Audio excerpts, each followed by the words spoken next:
Human doormat Walter Mitty wanders into daydreams to escape the monotonies imposed on him by the overbearing people in his life, until an encounter with a mysterious woman embroils him in a plot to recover a list documenting the location of priceless jewelry stolen by the Nazis. But is this just another one of his hallucinations? That's the idea behind the 1947 comedy The Secret Life of Walter Mitty, starring Danny Kaye. And it's the movie we're dusting off this week on Movie Bones.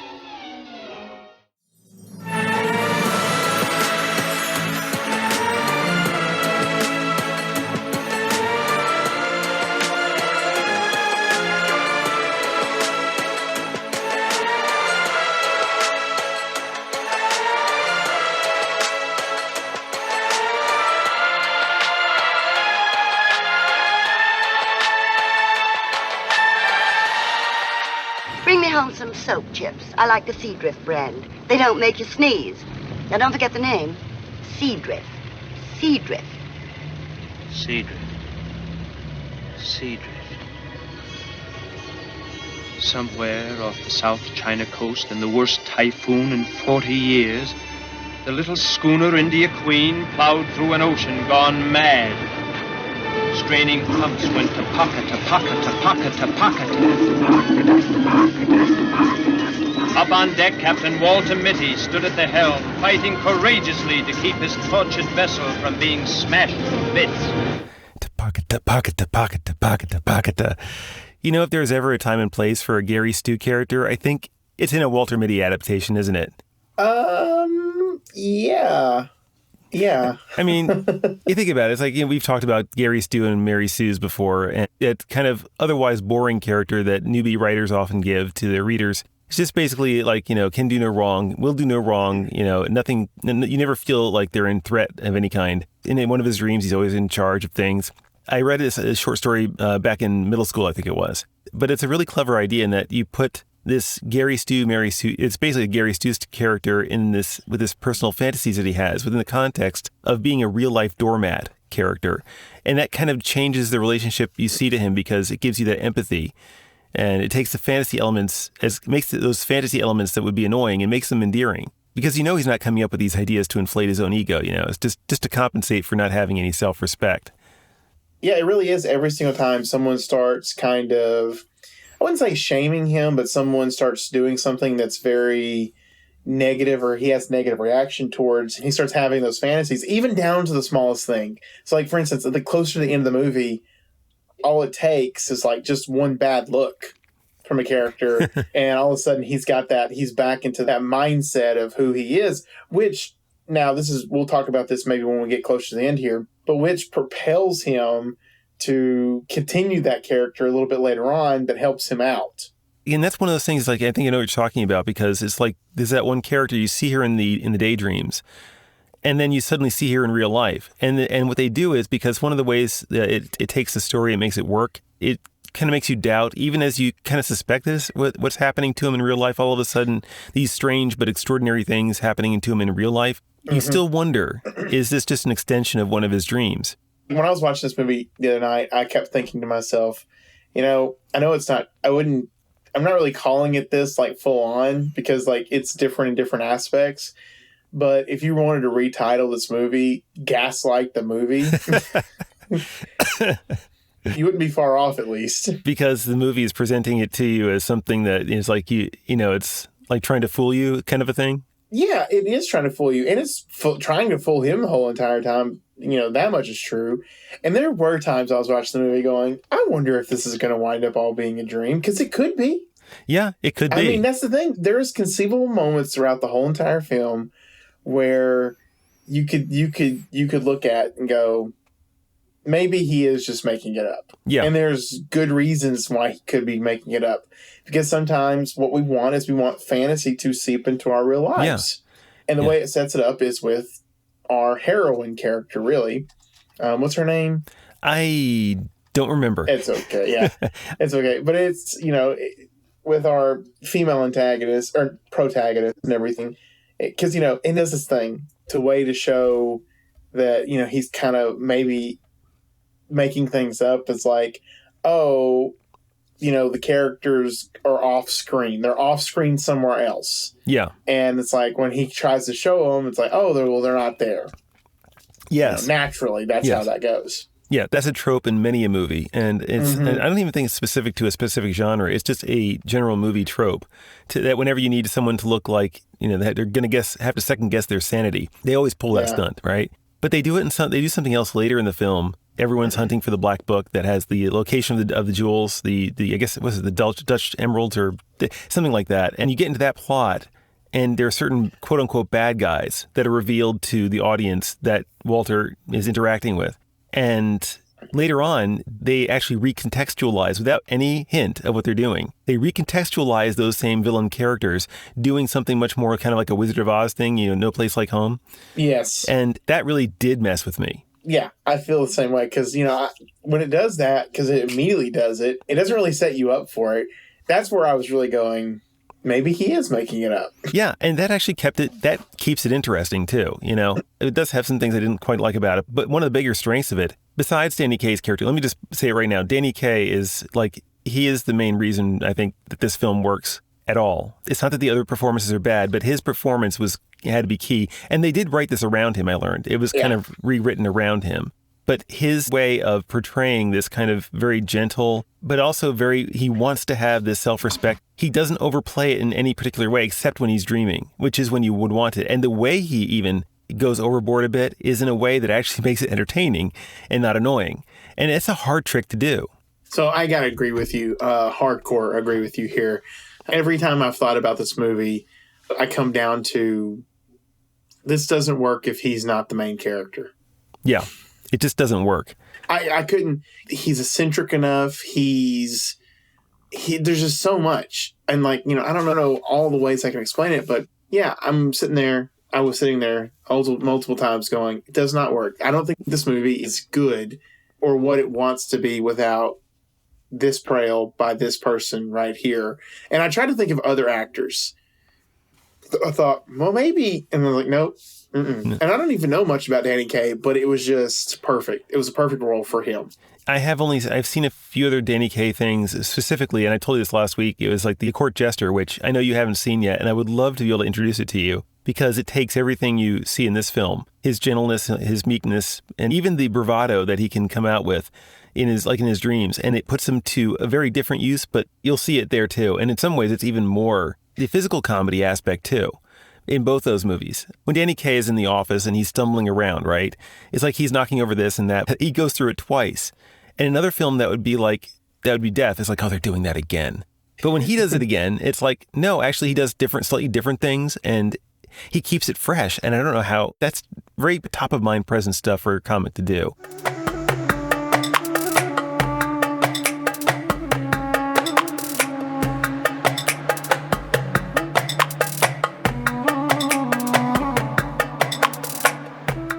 So I was doing my research while watching this. Here's some fun facts. Now, of course, I'm going to this is from Wikipedia. There's a section on his Wikipedia it's called that's just titled Imitations. And it says, Kaye was sufficiently popular to inspire these certain imitations. There's a 1946 Warner Brothers cartoon book review, and it had a sequence with Daffy Duck wearing a blonde wig and impersonating Kaye. I'm going to have to go look that one up. I'm going to have to too. I think it's probably able to find it on YouTube, but I think it's on Max as well. Satirical songwriter Tom LaHers, I don't know if I said the name, 1953 song, I'm probably going to say this wrong, Lobachevsky, was based on a number that Kaye had done during the Russian director Konstantin something. But anyways, there's a song about that. And this is a high honor in my opinion. Superman creators Jerry Siegel and Joe Shuster fashioned a short-lived superhero title, Funny Man, taking inspiration from Kaye's persona. Man. Yeah, and he was pretty big in this day, and he found his niche. And he was very well respected for it. I mean, the fact that they took the basic storyline, I think it kind of upset the writer a bit. They actually, because the writer of the short story was still alive, they tried to involve him in making of the story. It's like for whatever he came in with, like 90% of it just they never decided to use. And because the studio was just kind of like, well, we're going to cast Danny Kaye in this. And it's going to be a Danny Kaye story, basically. It's going to be a Danny Kaye movie, which means you're going to get certain things like the way he sings, for example. It's like there's a certain kind of singing style that he does that's got a name for it. I think it's on the Wikipedia page for this movie. But they wrote those songs for him. It's like his brand of comedy is what they wrote a lot of this around. I do think a little bit that some of that does get a little bit self-indulgent. I think some of the scenes do kind of push them their way just past the point of like, okay, that was just enough, but you went about a minute or more longer than that. And some things were clearly like, I think there's a scene where he's doing the World War II bomber, the RAF pilot guy. And then they do, in the middle of that dream, they have him kind of almost stop that and do a musical number where he pretends to be a German professor. The RAF pilot doing a German professor in his dream. That's one layer too many, perhaps. But, I mean, it's still fun. And there was another thing later where he takes very scant inspiration for a dream for being the hat designer guy. It's like, well, yeah, that really wasn't quite as inspired as some of the other stuff. That's kind of, it does not kill the movie.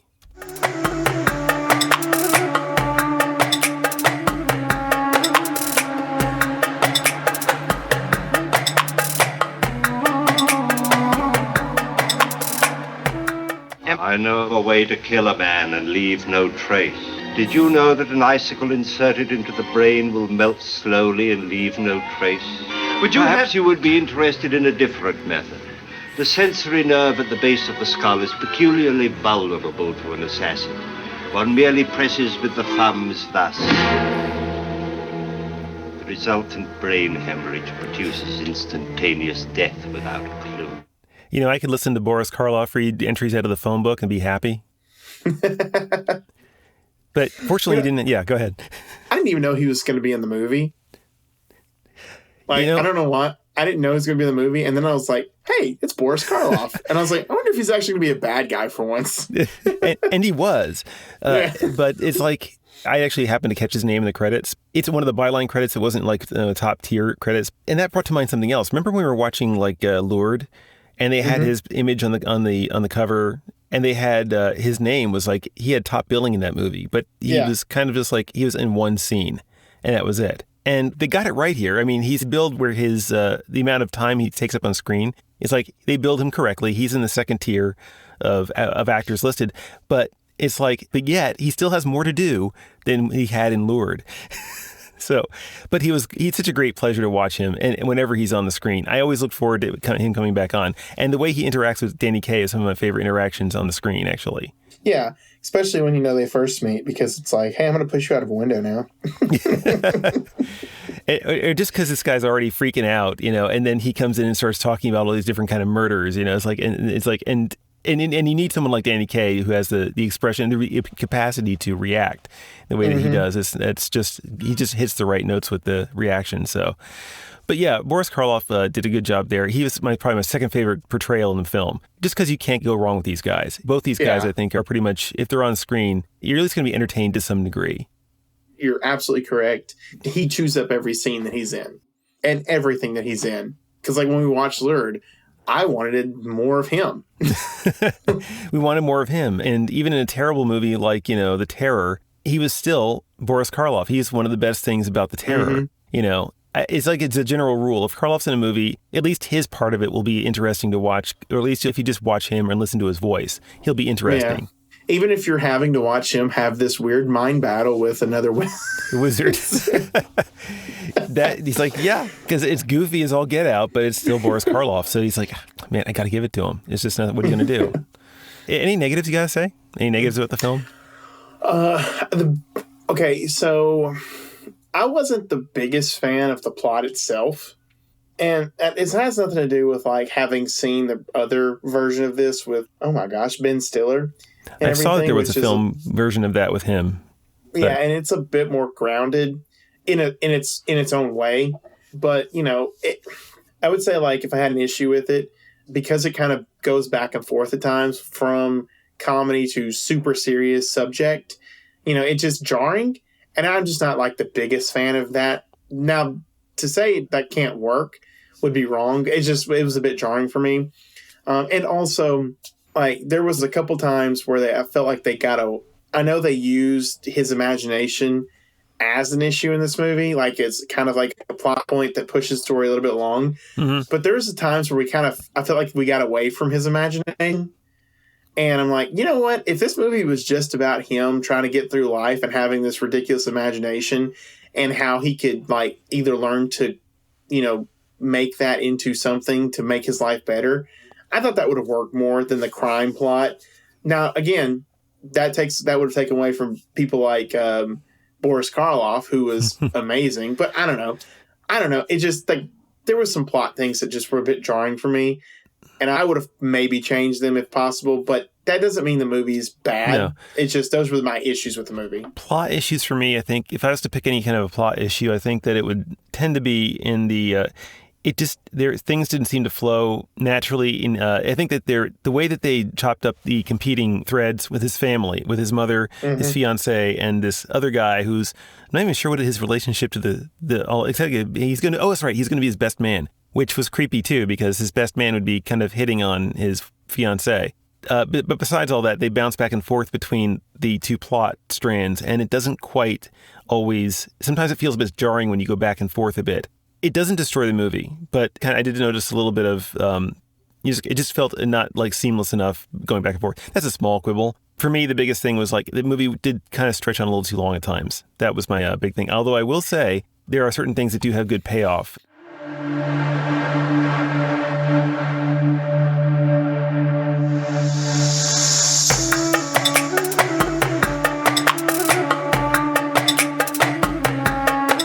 Shut up! For years I've been listening to you, and you almost put me in a straitjacket. Your small minds are muscle-bound with suspicion. That's because the only exercise you ever get is jumping to conclusions. You ought to be ashamed of yourselves, every one of you. Now, hold on, Mitty. I don't think... You never think.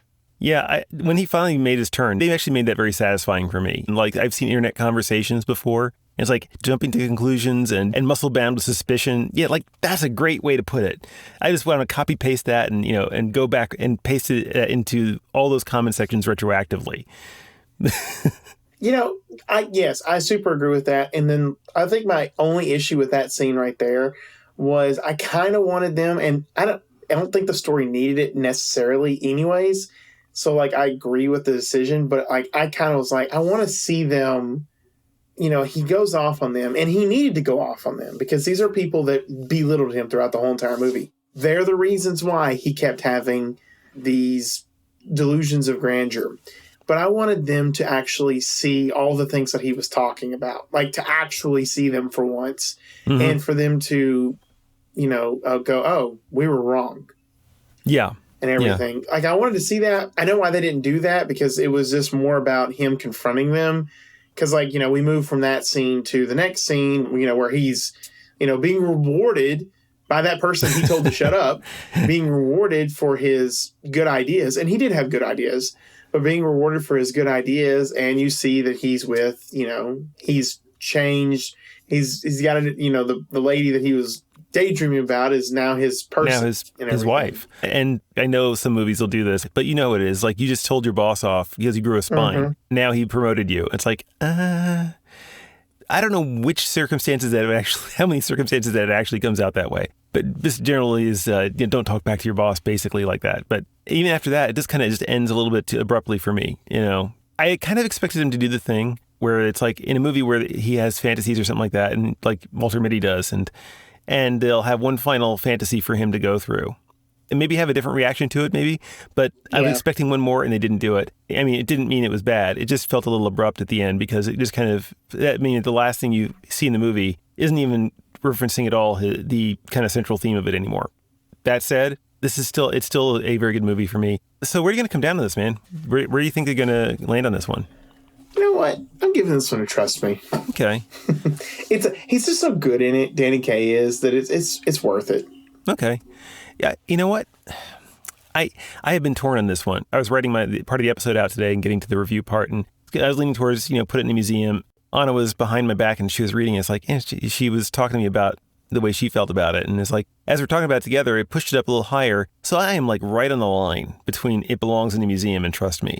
You know what? I'll just go ahead and make it a trust me too. Even though it's longer than it needs to be, and some of the scenes are a bit too indulgent in the way it leans on Danny Kaye singing or comedy set pieces, which are still funny. I'm saying it lingers on too long a little bit sometimes. But there's still enough more than enough to recommend it. Yeah, I could too. It made me kind of want to rewatch the other one too and read the story. Because the story itself does not take long to read. I mean, they assign it to middle schoolers, So, well, anyway, now's the time we like to remind the folks out there that if you're having a good time watching these movies alongside us, and you should be, at least so we can all react to it together, please do like, subscribe, comment, and of course, follow us on your podcast purveyor of choice. Tell us if you think we got it all wrong. Maybe nominate some films you'd like to see us do, especially if they're available for free, because this adventure comes with no strings attached. Guaranteed. In any case, Ryan and I thank you for sticking with us on this shared journey. What do we got next week, man? This one's going to be interesting, folks, because next week's film is Dante's Inferno from 1935, and this one is loosely based on Dante's Divine Comedy, and this one will be starring Spencer Tracy. Spencer Tracy. And for fans of Eddie Murphy films back from the 80s, if you guys have seen Trading Places at all, and have you seen Trading Places? You know what? I feel like I have. With Dan Aykroyd and Eddie Murphy? Yeah, I've seen that. One of the old guys in that movie is named Don Amici. And in this movie, in 1935, there is an uncredited role from Don Amici and as someone called a man in the Stoke Hold. I don't know what that is, but I'll be looking for him just to see if I can find him. Rita Hayworth is in it too, in a supporting role. I don't think I've seen any of her films. I'm mostly aware of her because of The Shawshank Redemption, when she was one of the women on Eddie Dufresne's posters that covered up his escape tunnel in that movie. So, but that's about my limit of my knowledge of her library. But I'm looking forward to seeing, see what she does in it too. I can't think of anything else to say, man. Can you? No, just that go watch these films. They're good films. Yeah, go watch films, guys. Catch up with us later next week.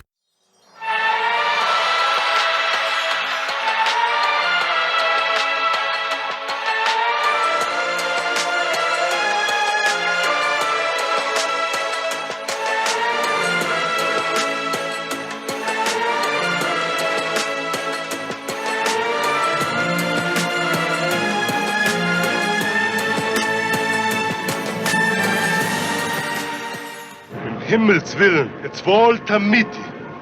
I am a lost man.